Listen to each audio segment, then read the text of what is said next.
Hello, Jazz Tech. Ben Medler here. I wanted to talk to you guys about bass lines for high school jazz bands, something that your students can tangibly learn that has some good flavor to it. First, the most important thing is that they're working on their scales and chord tones, because that's really the ingredients behind all of the good bass lines that are out there. So first things first is just to have them run through cycle of fifths.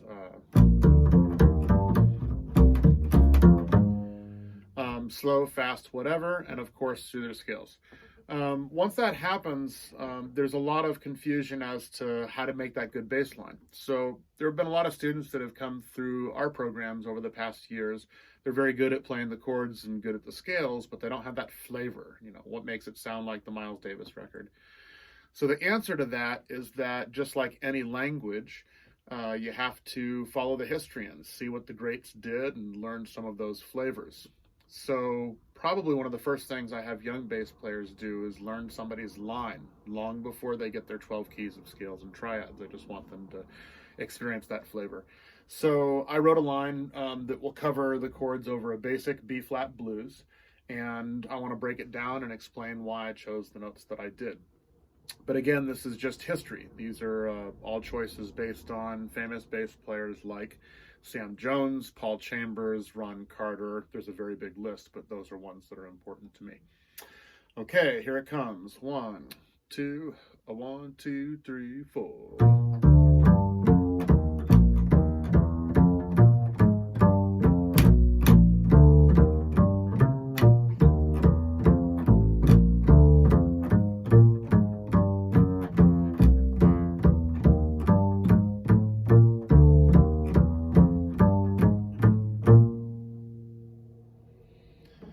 So I should cover that getting a good sound and a good time feel is way more important than the notes. That's an entire clinic on its own. But the short story there is the left hand is a very physical endeavor, and the success is when it becomes less physical. So there's a lot of things to pay attention to in terms of the flow of the blood, how the pressure on the fingers, and how much pressure is going to the middle of the hand, things that kind of get in the way of the time, feel, and resonance of the instrument. But pressing down into the board is very important. One way or the other, you have to get that string to seal the note at the point of resistance. On the right hand, it's important not to grab the string too much. I'll show up here since the video is a little low or high. So if you kind of lose the resonance, so there at some point you want to be able to pass through the note, and that gets you that big tone. Players like Charles Mingus, Jimmy Blanton with Duke Ellington's band, George Morrow with Clifford's band, Jimmy Merritt with Art Blakey's band. These are all players that had really good resonance. Okay, so that's really important, and the time feel partially comes from having a good sound, but it also comes from having the sound of that ride cymbal in the player's ears. And so a good bass player has a catalog of many ride feels, a Philly Joe feel or an Elvin Jones feel or whatever. And that allows them to talk and have that same kind of pulse together. Okay, I want to talk about the notes though. So the first measure, which is a B flat 7, and I'll make a page for you guys so that you can go along with the video. But the first note that goes with the progression here over a B flat 7 is a root, and it's a high B flat. I like the high B flat just because it creates a little tension and pushes the music forward. Low B flat is of course good. Dropping down to the third, and as an added bonus, an open string, which means good resonance. So, and then a G natural, which is the 6th of the chord, but also an open string, which is always favorable when you're getting the nice resonant lines. So a 6 or an open string G. And then finally to the F natural, the 5th of the B flat 7.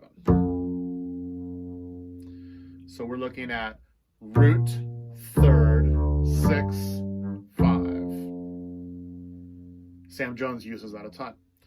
Now we're heading to the chord E flat, so we want to move stepwise, and we're already there. The F leads into the E flat very nicely. So the next measure, measure 2, sounds like this. And it's an E flat 7. So we're looking at root E flat, 5th B flat, back up to the root, and then the E natural is a passing tone. Now we have two measures of bass line.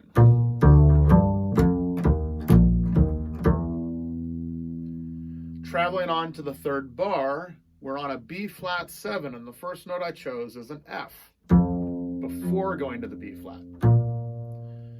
This is one of the things that both Sam Jones and Paul Chambers do a lot. They defer the root, which changes the harmony quite a bit. I like it a lot. So we call this 5 root to an A flat, that's the flat 7, and an open G, remember the added benefit of an open string. That gives us our 6, and now we have 3 bars of bass line.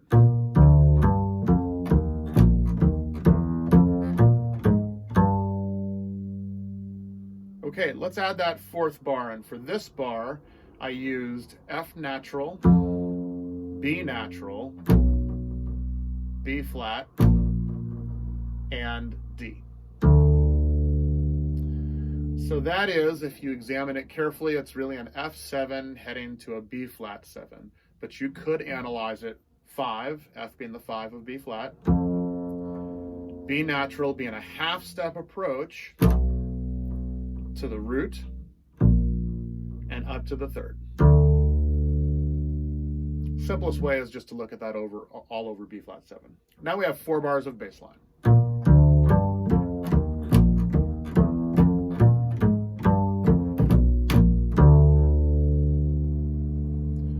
Notice how I stopped before the resonance of the next note.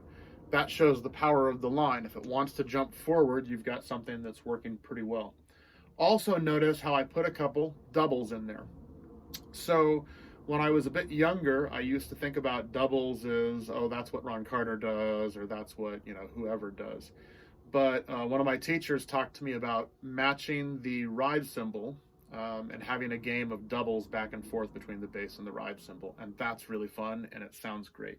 So if the ride cymbal gives you a double on measure 2, then maybe you chase it on measure 3 with something that kind of moves the music forward.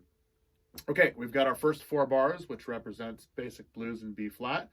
Now we're moving to the middle 4 bars. We start on an E flat 7 and on the root. So that's just a triad with a 6 before the 5. Root, 3, 6, 5. E flat, G, C, B flat.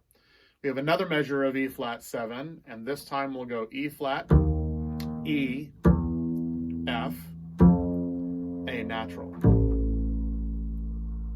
A couple ways you could analyze this. The way I think about it is an E flat 7 moving to an F7 and then traveling down to a B flat 7. So that would be root, E flat, passing tone E, to the root F, I'm thinking F7 now, and dropping to its 3rd, benefit of an open string. And then the next measure, I'll show you in a second. So middle 4.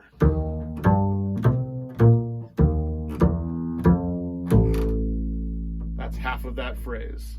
Next measure is a B flat 7, pretty simple line here. B flat, root, D natural 3rd, F 5th, A flat, flat 7. I'm going to keep going here. There's another measure of B flat 7, B flat on the top, that's root, A flat again, that's flat 7, G is going to be 6, and now I'm going to do a half step approach, G flat, which will lead to the F in a second. Here's the middle 4 complete.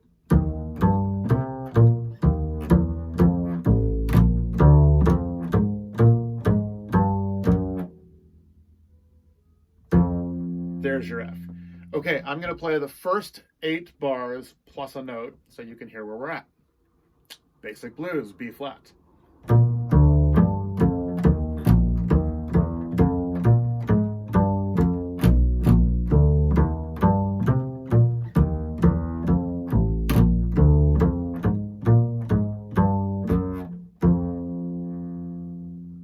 Okay, let's talk about the last 4 bars. This progression I chose F7, E flat 7, B flat 7, F7. Kind of a basic form. Not basic as in simple, just basic. And Coltrane uses this a lot, John Coltrane. So over the F7, root, F, down to its fifth, back to the root, half step approach, E natural, leading to the E flat. We're on an E flat 7 now. E flat up to its third G, A flat, that's 4, half step approach, that's A natural, and we're leading to a B flat 7 now. Root, drop to the third, fourth, half step approach, E natural, leading to the F7. Here's the root F, and it's second. Now I want to put a half step approach here before I get to the third, so I'll put in A flat.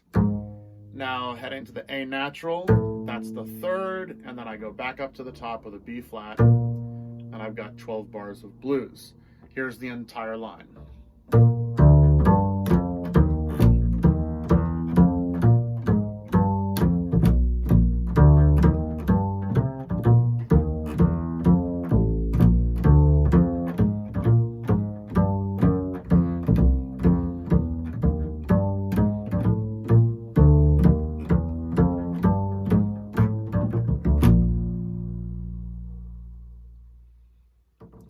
So that's a B-flat blues. There are many progressions to get a hold of, but young bass players should be working on blues in several keys, 12 keys if they're, if they have time. I understand that desire to put things in 12 keys, but give them a variety too. So if they're limited on their time, 2 or 3 keys of the blues, there's a form called rhythm changes, which I'll try to put a video up about.